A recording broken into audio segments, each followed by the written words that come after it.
Hello, in the Halloween spirit right now. Um, I'm in week 2, going on to do from my last AC session 2.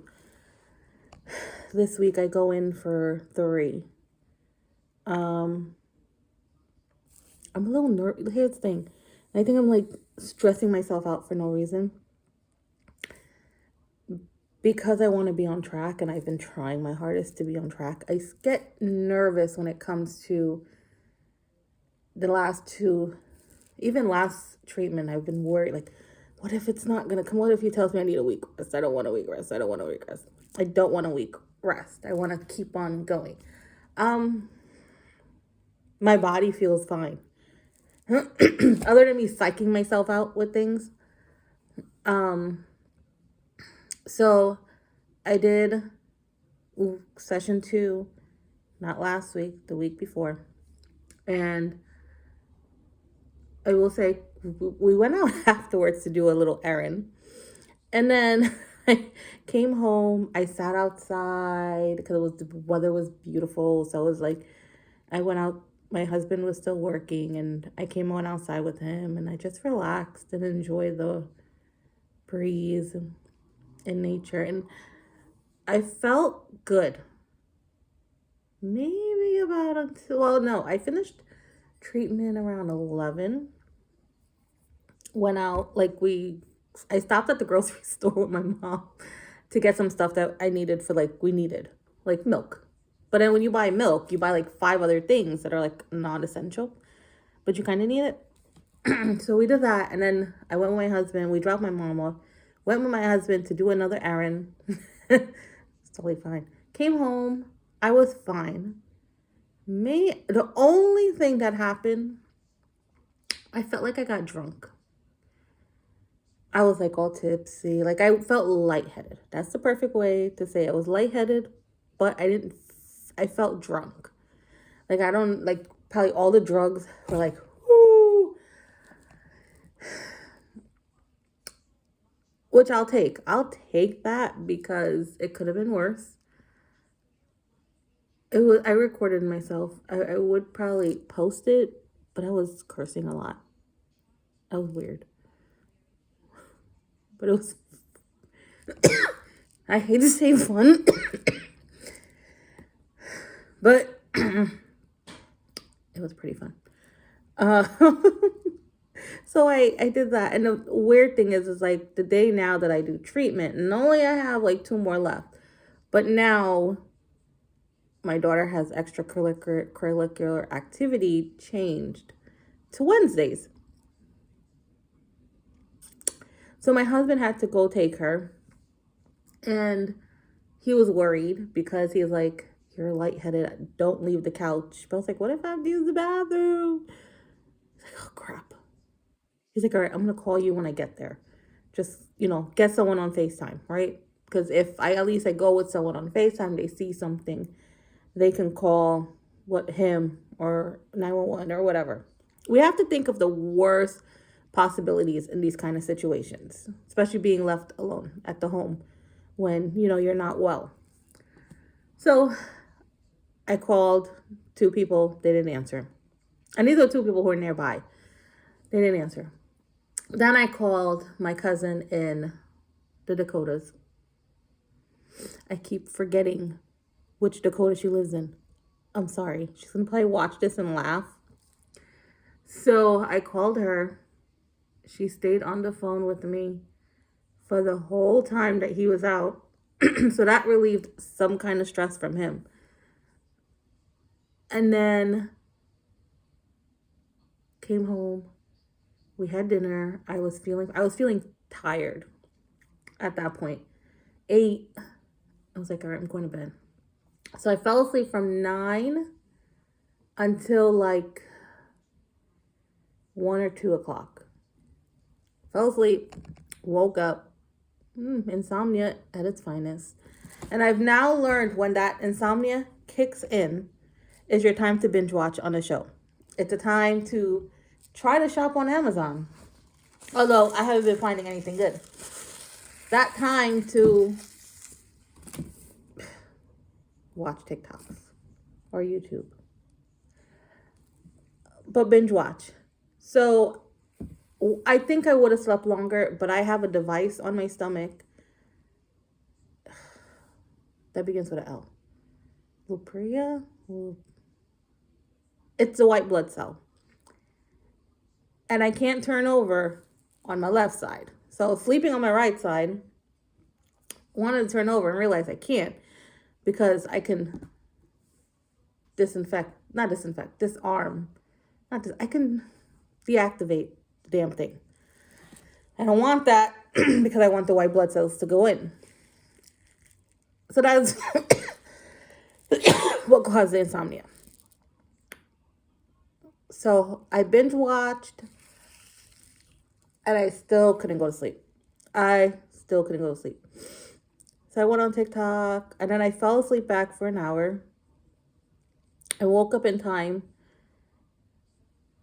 if I had to take my daughter to school. But I haven't because once I do treatment, the next on a Wednesday, Thursday, Friday, my husband takes her to school and picks her up. And so he came in the room, like I'm wide awake. I can't sleep, you know? So that's the only thing I can say. I have a cough. I realized that from day 5, 6, maybe like day 6 to like tomorrow, I will have this cough. It has died down a lot. However, I don't have a cold. I don't have a sore throat. I don't have any kind of symptoms. So what I'm realizing is because I have dry mouth, it affects here and therefore I cough. Now I'm trying really hard to do 80 ounces. So like right here, 80 ounces of this. 2 a day. I'm drinking, I'm trying. I wasn't that good though, I will say that, because I was a little distracted. However, I'm drinking as much liquids as I possibly can. And it still doesn't help. So that's something I'm going to bring up to my doctor, is that my mouth, and I can't control the way I sleep. So I'm realizing I'm waking up with my mouth open, dryness in my mouth, and I can feel the dryness. So immediately I have to drink water. Every time I wake up in the middle of the night to use the bathroom, I drink water in hopes that, it'll help. Now it is little by little, it is going away. The cough was worse. It's getting better. Now, another thing I'm realizing is so I'm not getting that tingly sensation that they say that would happen if you're going through, you're using the numbness on the fingertips. So you'll feel a tingling. I'm not feeling it. However, if you look at my nails, you see the dark brown. It is, see, those two are fine. There we go. So you'll see the darkness. My nails, so it makes my fingers feel weak. Therefore, it's hard for me to hold heavy stuff. And it's come to a point where I can't hold 2 gallons of water because I threw one down. I can't hold a box because it fell. So heavy lifting, heavy stuff, I'm kind of pushing myself and I shouldn't, but that's something I have to bring up, is like the soreness of my fingers that's making me hard to like lift stuff and do things. Still got the acne. This is like the worst acne I've ever had in my life. I have it on both sides. I did this weekend, I shaved my peach fuzz. If anyone will backtrack, you'll see like the little peach things. I shaved it out because I wanted to, number one, I noticed that my hair is slowly growing back. I first noticed it on my legs and I'm like, great.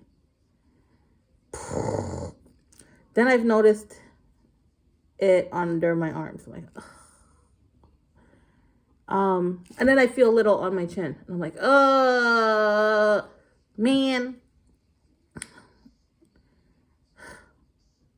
It's like you get excited for hair. And I did see little spouts from here. And that's why I wanted to shave it, because I was like, if I shave and I'll feel, then I'll know for sure what, and that's something I have to ask. I am thinking of when I'm done with chemo to do one more shave, and that way whatever goes back will be non-chemo hair. So it's something I thought, but at the same time, because I'm feeling the stubs and I don't like, if it continues, it may be hard for me to want to do anything else. I want to give credit where credit is due, and I don't want to. I hope like next week it doesn't like backfire. But these eyelashes, you've been my best friend. You've been there for me from week 1, and I'm hoping till the end. Please stay there. That is why I haven't been putting any mascara. I haven't touched, because I'm scared. That's the only thing, I think. No. So look at my arm right now. I mean, my lighting is not the greatest, but no, hair fell out from my arm. But I've never had thick hair. Oh no, this arm is fine. Although I never had like thick hair to like, you know, be like, oh my gosh. But there's like my toe hairs, they didn't fall out. There are spots on my leg.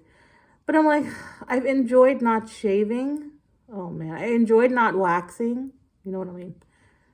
That, damn, when it grows back, I gotta go back and. So it's weird because I saved money on some stuff, but then it's like I kind of didn't because I had to do like other stuff. So I think this conversation will tell you my 2 weeks have been great. I'm not gonna complain. The only side effect I had was probably being tired.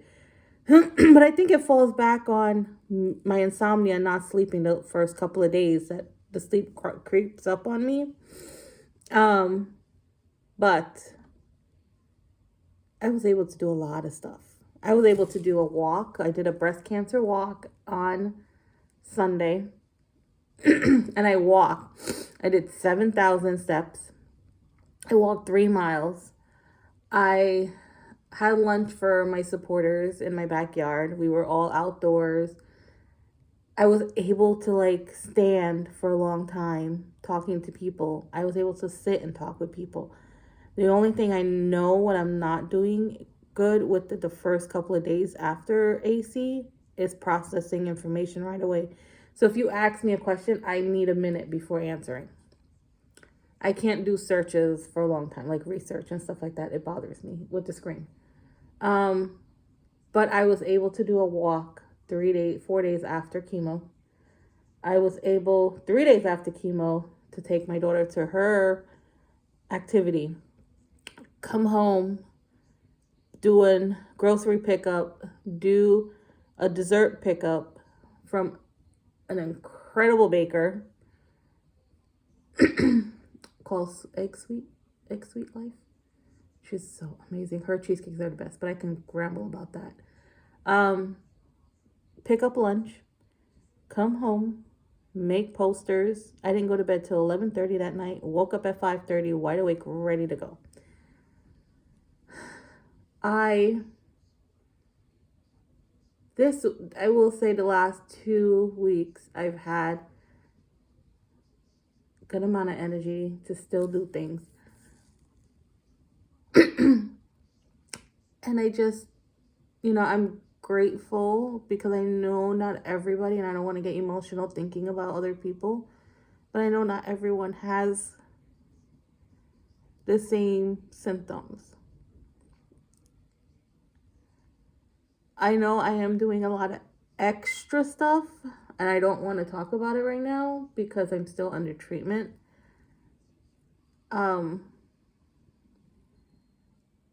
But there's a lot of research for anyone who is starting this journey, a lot of help. The resources out there, aside from taking any medication, and I would say I have not taken any nausea medications. Um, the only medication that I've taken is the one the doctor told me that I needed to take. Dexatrone, Dexa, whatever. Um, other than that, any nausea that they have prescribed and told me that I could take if I'm feeling up to it, I have not taken. Um, if anything, I've got like protein shakes and stuff that someone gave me. Haven't used it. Didn't need to use it at this point. I hope it continues that way. Um,